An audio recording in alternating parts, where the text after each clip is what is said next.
Breaking news చూస్తున్నాం. మరోసారి corona కలకలం రేపుతోంది. తెలుగు రాష్ట్రాల్లో మరీ ముఖ్యంగా ఏపీలో 4 జిల్లాల్లో కోవిడ్ అలజడి సృష్టిస్తోంది.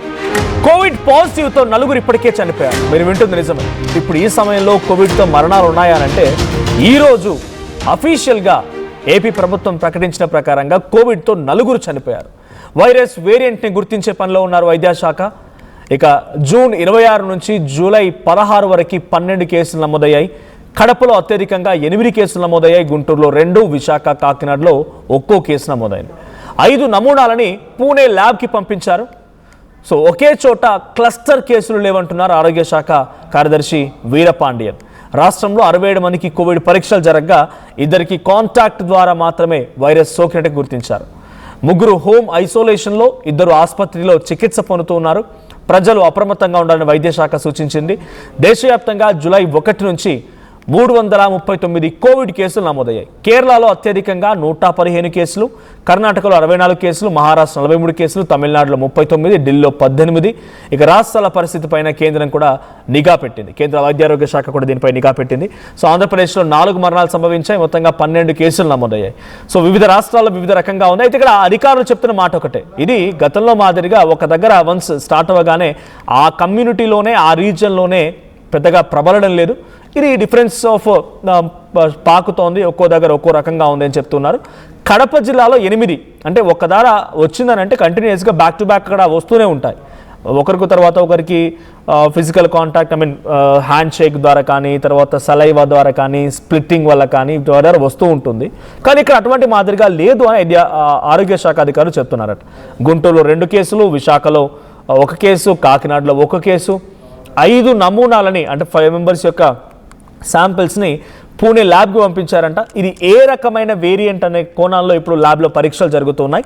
సో ఒకే చోట క్లస్టర్ కేసులు అంటే బల్క్ కేసెస్ లేవని అధికారులు మాత్రం చెప్తున్నారు. దానికి సంబంధించి ఆరోగ్య శాఖ కార్యదర్శి వీరపాండియన్ అఫీషియల్గా ఒక స్టేట్మెంట్ రిలీజ్ చేశారు. రాష్ట్రంలో మొత్తం 67 మందికి కోవిడ్ పరీక్షలు జరిగితే 2కి మాత్రమే అది డైరెక్ట్గా వైరస్ సోకినట్టుగా తెలుస్తోంది. సో కాంటాక్ట్ ద్వారా వైరస్ సోకింది. సో 3ని హోమ్ ఐసోలేషన్లో ఉంటే 2కి ఆసుపత్రి తరలించారు. సో మరణాల సంఖ్య కొంచెం తక్కువగానే ఉన్నప్పటికీ డెఫినెట్గా ఇది ఒక ఆందోళనకరమైన విషయం అని చెప్పాలి. ఈ స్థాయిలో మళ్ళీ కోవిడ్ ప్రబలుతోంది అని అంటే డెఫినెట్గా అప్రమత్తంగా ఉండాల్సిన అవసరం అయితే ఉంది. దేశవ్యాప్తంగా కూడా 340 కేసులు నమోదయ్యే సుమారుగా అంటే అర్థం చేసుకోండి ఏ స్థాయిలో కోవిడ్ మళ్ళీ విజృంభణకు సిద్ధమవుతుంది. అది ఒక్కరి దాంతో నమోదైనా అది ఒకరి తర్వాత ఒకరికి విజృంభించే అవకాశం కూడా ఉంది. సో 64 కేసులు కర్ణాటకలో నమోదైతే అత్యధికంగా 115 కేసులు కేరళలో నమోదయ్యాయి. దీనికి సంబంధించి ఏపీ వైద్యారోగ్య శాఖ అధికారులు ఎటువంటి నిర్ణయాలు తీసుకుంటున్నారు, చనిపోయిన వారి వివరాలు ఏంటి, ఏ రకంగా ఐసోలేషన్ తీసుకుంటున్నారు, మరిన్ని అప్డేట్స్ తెలుసుకుందాం. మా ఏపీ ఇన్పుట్ ఎడిటర్ కృష్ణమోహన్ సిద్ధంగా ఉన్నారు. కృష్ణమోహన్, సో ఇక్కడ వైద్యారోగ్య శాఖ నిర్ణయాలు ఎలా ఉన్నాయి?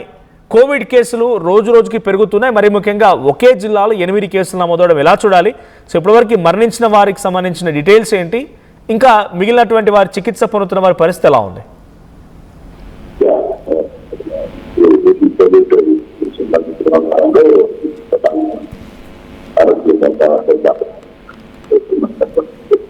ఇప్పటికీ అంటే 12 కేసులు అంచనా ఇచ్చారు. కడపలో 8 కేసులు తగ్గింది లేదు, పెరిగిన పరిస్థితి కూడా లేదు. అంటే అందరూ ఉండాలి. నిన్న 2 ఉంటే ఈ రోజుకి 3 వచ్చింది. దాంట్లో స్టార్టింగ్లో కోవిడ్ పాజిటివ్ 4 చెందినట్టుగా కొంత సమాచారం వచ్చింది. కానీ ఆ 4తో వివిధ కారణాలతో కొంత ముందే కొంత తీవ్రమైన ఆరోగ్యాలు ఉన్నాయనేది ప్రతిపరంగా 5 నమూనాలు మనం స్వచ్ఛ చెన్నై కూడా వచ్చిన పరిస్థితి.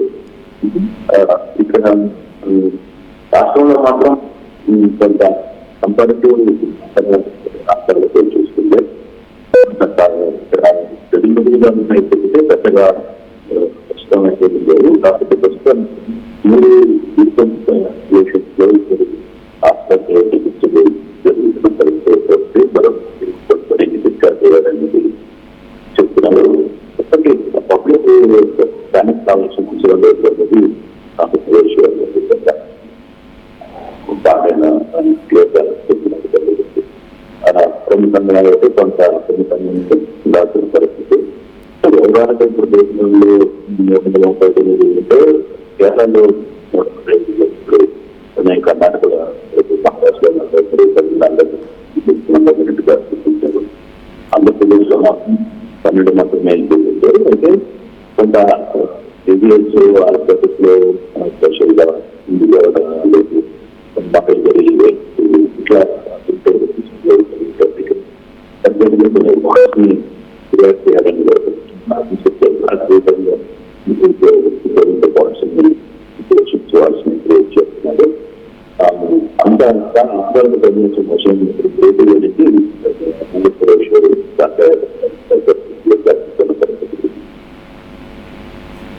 రైట్. సో వైద్య ఆరోగ్య శాఖ అధికారులు ఎటువంటి నిర్ణయాలు తీసుకుంటున్నారు అంటే ఎటువంటి విధంగా వైద్య చికిత్స అందుతోంది? బేసిక్గా దీనికి మందు లేదు. సో ఎటువంటి చికిత్స అందిస్తున్నారు ఆ చికిత్స పొందుతున్న వారికి?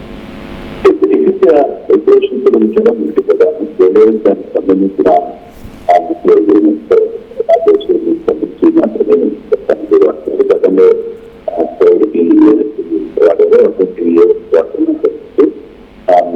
అంటే లాస్ట్ టైం కోవిడ్ వచ్చినప్పుడు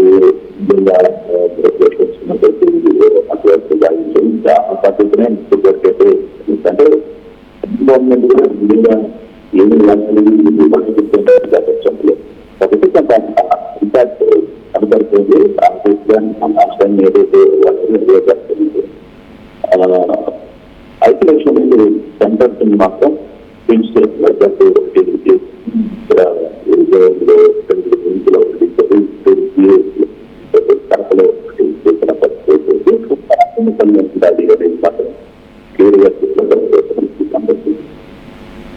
right. Thank you Krishnamohan. So మొత్తంగా ఏపీ వ్యాప్తంగా మరోసారి కోవిడ్ ఆందోళన గురి చేస్తోంది.